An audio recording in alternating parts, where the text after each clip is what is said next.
पेश है सादत हसन मंटो का अफसाना बू।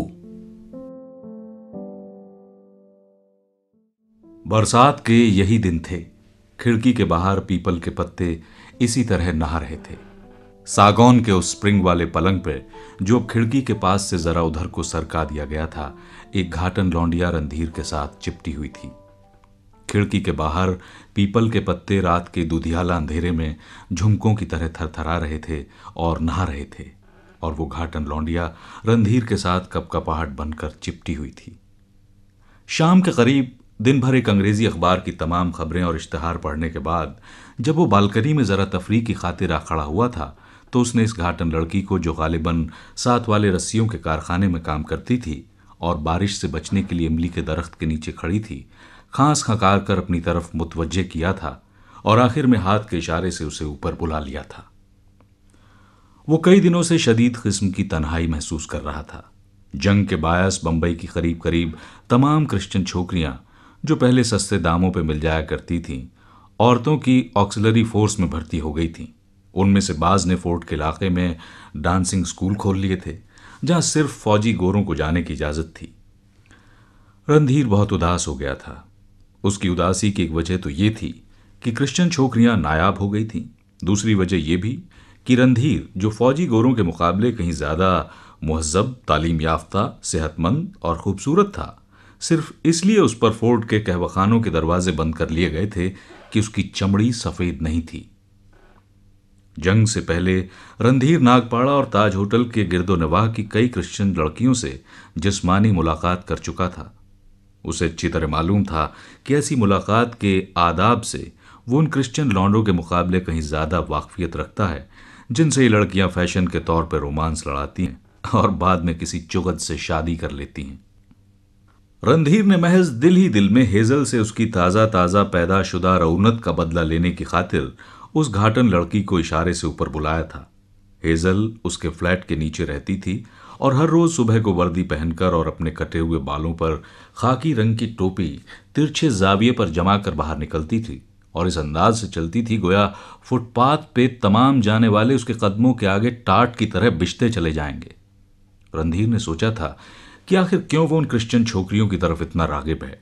इसमें कोई शक नहीं कि वो अपने जिस्म की तमाम काबिले नुमाइश चीज़ों की अच्छी तरह नुमाइश करती हैं, किसी किस्म की झिझक महसूस किए बगैर अपने अय्याम की बेतरतीबी का जिक्र कर देती हैं, अपने पुराने मुआशकों का हाल सुनाती हैं, जब डांस की धुन बजती है तो अपनी टांगें थिरकाना शुरू कर देती हैं।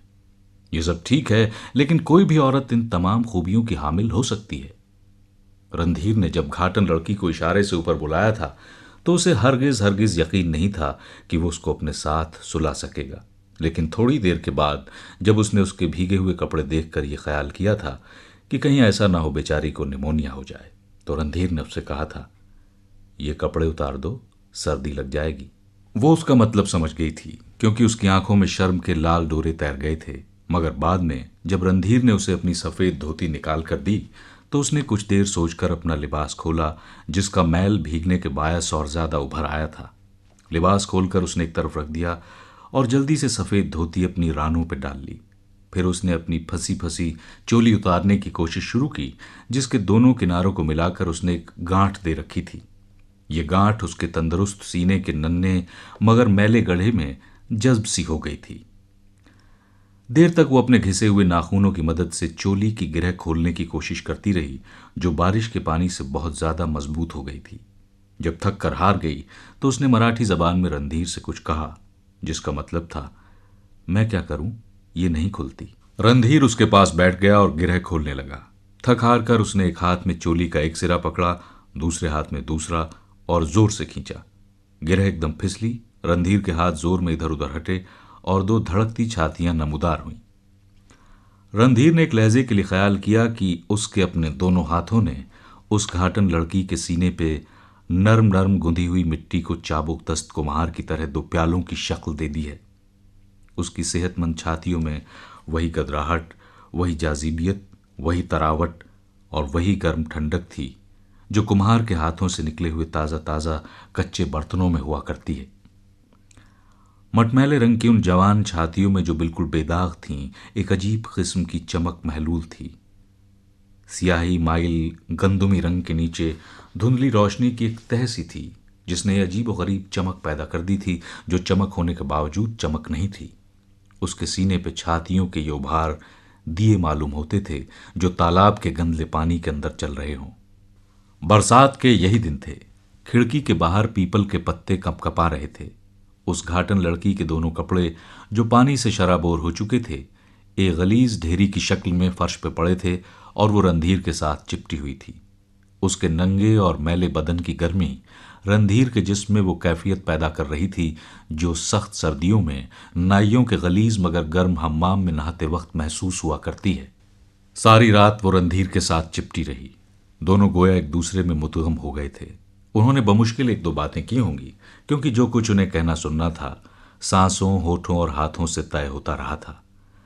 रणधीर के हाथ सारी रात उसकी छातियों पर हवाई लम्स की तरह फिरते रहे।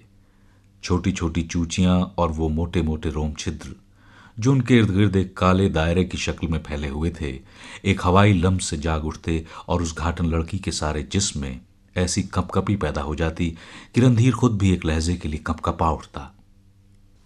ऐसी कपकपाहटों से रणधीर का सैकड़ों मर्तबा तारुफ हो चुका था। वो उसकी लज्जत से अच्छी तरह आशना था।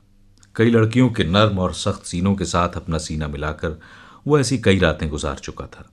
वो ऐसी लड़कियों के साथ भी रह चुका था जो बिल्कुल अल्हड़ थीं और उसके साथ लिपट कर घर की वो तमाम बातें सुना दिया करती थीं जो किसी गैर को नहीं सुनानी चाहिए। वो ऐसी लड़कियों से भी जिस्मानी रिश्ता कायम कर चुका था जो सारी मशक्क़त खुद करती थीं और उसे कोई तकलीफ नहीं देती थीं। मगर ये घाटन लड़की जो इमली के दरख्त के नीचे भीगी हुई खड़ी थी और जिसको उसने एक इशारे से ऊपर बुला लिया था, बहुत ही मुख्तलिफ थी। सारी रात रणधीर को उसके बदन से अजीबो गरीब किस्म की बू आती रही थी। उस बू को, जो एक साथ खुशबू और बदबू थी, वो तमाम रात पीता रहा था। उसकी बगलों से, उसकी छातियों से, उसके बालों से, उसके पेट से, हर जगह से ये बू, जो बदबू भी थी और खुशबू भी, रणधीर के हर सांस में मौजूद थी। तमाम रात वो सोचता रहा था कि घाटन लड़की बिल्कुल करीब होने पर भी हरगिज हरगिज इतनी ज्यादा करीब न होती अगर उसके नंगे बदन से ये बू ना उड़ती। ये बू जो उसके दिलो दिमाग की हर सलवट में रेंग गई थी, उसके तमाम पुराने और नए ख्यालों में रच गई थी। उस बू ने उस लड़की को और रणधीर को एक रात के लिए आपस में हल कर दिया था। दोनों एक दूसरे के अंदर दाखिल हो गए थे, अमीक तरीन गहराइयों में उतर गए थे, जहां पहुंचकर वो एक खालिस इंसानी लज्जत में तब्दील हो गए थे। ऐसी लज्जत जो लम्हाती होने के बावजूद दायमी थी, जो माइले परवाज होने के बावजूद साकिन और जामिद थी। वो दोनों एक ऐसे पंछी बन गए थे जो आसमान की नीलाहटों में उड़ता उड़ता गैर मुतहर्रिक दिखाई देता है। उस बू को, जो उस घाटन लड़की के हर मसाम से बाहर निकलती थी, रणधीर अच्छी तरह समझता था, हालांकि वो इसका तज्जिया नहीं कर सकता था। जिस तरह बाज औकात मिट्टी पे पानी छिड़कने से सौंधी सौंधी बास पैदा होती है, लेकिन नहीं, वो बू कुछ और ही किस्म की थी। इसमें लेवेंडर और इत्र का मसनूईपन नहीं था, वो बिल्कुल असली थी। औरत और मर्द के बाहमी ताल्लुकात की तरह असली और अजली। रणधीर को पसीने की बू से सख्त नफरत थी। वो नहाने के बाद आमतौर पर अपनी बगलों में खुशबूदार पाउडर लगाता था या कोई ऐसी दवा इस्तेमाल करता था जिससे पसीने की बू दब जाए।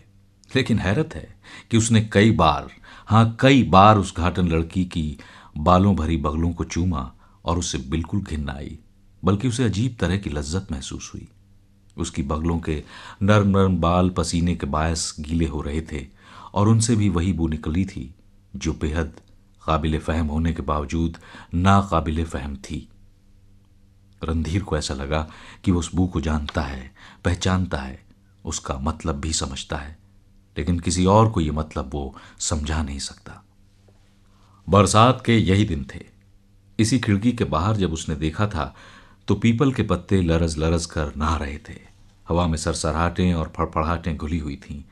अंधेरा था, मगर उसमें दबी दबी धुंधली सी रोशनी भी समाई थी, जैसे बारिश के कतरों के साथ लगकर तारों की थोड़ी थोड़ी रोशनी उतर आई हो।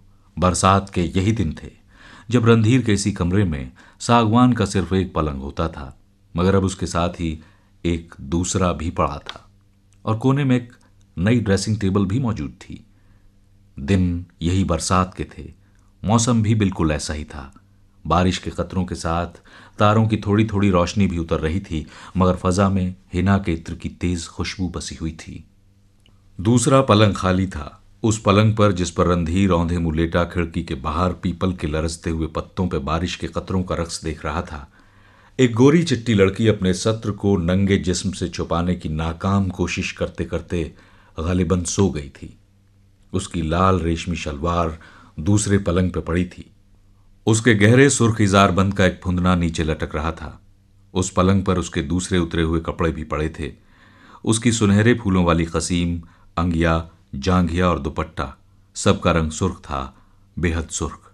ये सब कपड़े हिना के इत्र की तेज खुशबू में बसे हुए थे। लड़की के सिया बालों में मुक्कैश के जर्रे गर्द की तरह जमे हुए थे। चेहरे पर गाजे, सुर्खी और मुक्कैश के इन जर्रात ने मिलकर एक अजीब व गरीब रंग पैदा कर दिया था, बेजान सा, उड़ा उड़ा। और उसके गोरे सीने पर अंगिया के कच्चे रंग ने जा बजा लाल लाल धब्बे डाल दिए थे। छातियां दूध की तरह सफेद थीं, जिनमें थोड़ी थोड़ी नीलाहट भी होती है। बगलों के बाल मुड़े हुए थे, जिसके बायस वहां सुरमई गुबार सा पैदा हो गया था। रणधीर कई बार उस लड़की की तरफ देखकर सोच चुका था कि ऐसा नहीं लगता जैसे मैंने अभी अभी कीलें उखाड़ कर उसे लकड़ी के किसी बंद बक्से से निकाला है, किताबों और चीनी के बर्तनों की तरह। क्योंकि जिस तरह किताबों पर दाब के निशान होते हैं और चीनी के बर्तनों पर हिलने जुलने से खराशें आ जाती हैं, ठीक इसी तरह इस लड़की के बदन पे कई जगह ऐसे ही निशान थे। जब रणधीर ने उसकी तंग और चुस्त अंगिया की डोरियां खोली थीं, तो पीठ पर और सामने सीने के नर्म नर्म गोश्त पर झुर्रियां सी बनी हुई थीं, और कमर के इर्द गिर्द कसकर बंधे हुए इजार बंद का निशान वजनी और नुकीले जड़ाऊ नेकलेस से उसके सीने पे कई जगह खराशें पैदा हो गई थीं, जैसे नाखूनों से बड़े जोर के साथ खुजाया गया हो। बरसात के वही दिन थे। पीपल की नर्म नर्म कोमल पत्तियों पर बारिश के कतरे गिरने से वैसी ही आवाजें पैदा हो रही थीं जैसे कि रणधीर उस रोज तमाम रात सुनता रहा था। मौसम बहुत खुशगवार था। ठंडी ठंडी हवा चल रही थी, लेकिन उसमें हिना के इत्र की तेज खुशबू खुली हुई थी। रणधीर के हाथ बहुत देर तक उस गोरी चिट्टी लड़की के कच्चे दूध जैसे सफेद सीने पर हवाई लम्स की तरह फिरते रहे। उसकी उंगलियों ने उस गोरे गोरे जिस्म में कई इर्तियाश दौड़ते हुए महसूस किए। इस नर्म नर्म जिस्म के कई होशों में उसे सिमटी हुई कंपकपाहटों का भी पता चला। जब उसने अपना सीना उसके सीने के साथ मिलाया तो रणधीर के जिस्म के हर मसाम ने उस लड़की के छेड़े हुए तारों की आवाज सुनी। लेकिन वो पुकार कहां थी? वो पुकार जो उसने घाटन लड़की के जिस्म की बू में सूंघी थी। वो पुकार जो दूध के प्यासे बच्चे के रोने से कहीं ज्यादा काबिल फहम थी। वो पुकार जो आवाज की हदों से निकलकर बेआवाज हो गई थी। रणधीर सलाखों वाली खिड़की से बाहर देख रहा था। उसके बहुत करीब पीपल के पत्ते लरज रहे थे, मगर वो उनकी लर्जिशों के उस पार दूर, बहुत दूर देखने की कोशिश कर रहा था, जहां उसे मटमैले बादलों में एक अजीब किस्म की धुंधली रोशनी घुली हुई दिखाई देती थी, जैसे उस घाटन लड़की के सीने में उसे नजर आई थी। ऐसी रोशनी जो राज की बात की तरह छुपी हुई मगर जाहिर थी। रणधीर के पहलू में एक गोरी चिट्टी लड़की, जिसका जिस्म दूध और घी मिले आटे की तरह मुलायम था, लेटी हुई थी। उसके सोए हुए जिस्म से हिना के इत्र की खुशबू आ रही थी, जो अब थकी थकी मालूम होती थी। रणधीर को यह दम तोड़ती और हालत नज़ा को पहुंची हुई खुशबू बहुत नागवार मालूम हुई। उसमें कुछ खटास सी थी, एक अजीब किस्म की खटास जो बदहजमी की डकारों में होती है, उदास, बेरंग, बेकैफ। रणधीर ने अपने पहलू में लेटी हुई लड़की की तरफ देखा। जिस तरह फटे हुए दूध में सफेद सफेद बेजान फुटकियां बेरंग पानी में साकिन होती हैं, उसी तरह उस लड़की की निस्वानियत उसके वजूद में ठहरी हुई थी, सफेद सफेद धब्बों की सूरत में। असल में रणधीर के दिलो दिमाग में वो बू बसी हुई थी जो उस घाटन लड़की के जिस्म से बगैर किसी बैरूनी कोशिश के बाहर निकली थी। वो बू जो हिना के इत्र से कहीं ज्यादा हल्की फुल्की और दूर रस थी, जिसमें सूंघे जाने का इस्तराब नहीं था, जो खुद ब खुद नाक के रास्ते दाखिल होकर अपनी सही मंजिल पर पहुंच गई थी। रणधीर ने आखिरी कोशिश करते हुए उस लड़की के दुधियाले जिस्म पे हाथ फेरा, मगर उसे कोई कपकपाहट महसूस न हुई। उसकी नई नवेली बीवी जो फर्स्ट क्लास मजिस्ट्रेट की लड़की थी और जिसने बीए तक तालीम पाई थी और जो अपने कॉलेज में सैकड़ों लड़कों के दिल की धड़कन थी, रणधीर की नब्ज तेज न कर सकी। वो हिना की मरती हुई खुशबू में उस बू की जुस्तजू करता रहा जो बरसात के इन्हीं दिनों में, जब खिड़की के बाहर पीपल के पत्ते बारिश में नहा रहे थे, उसे घाटन लड़की के मैले जिस्म से आई थी।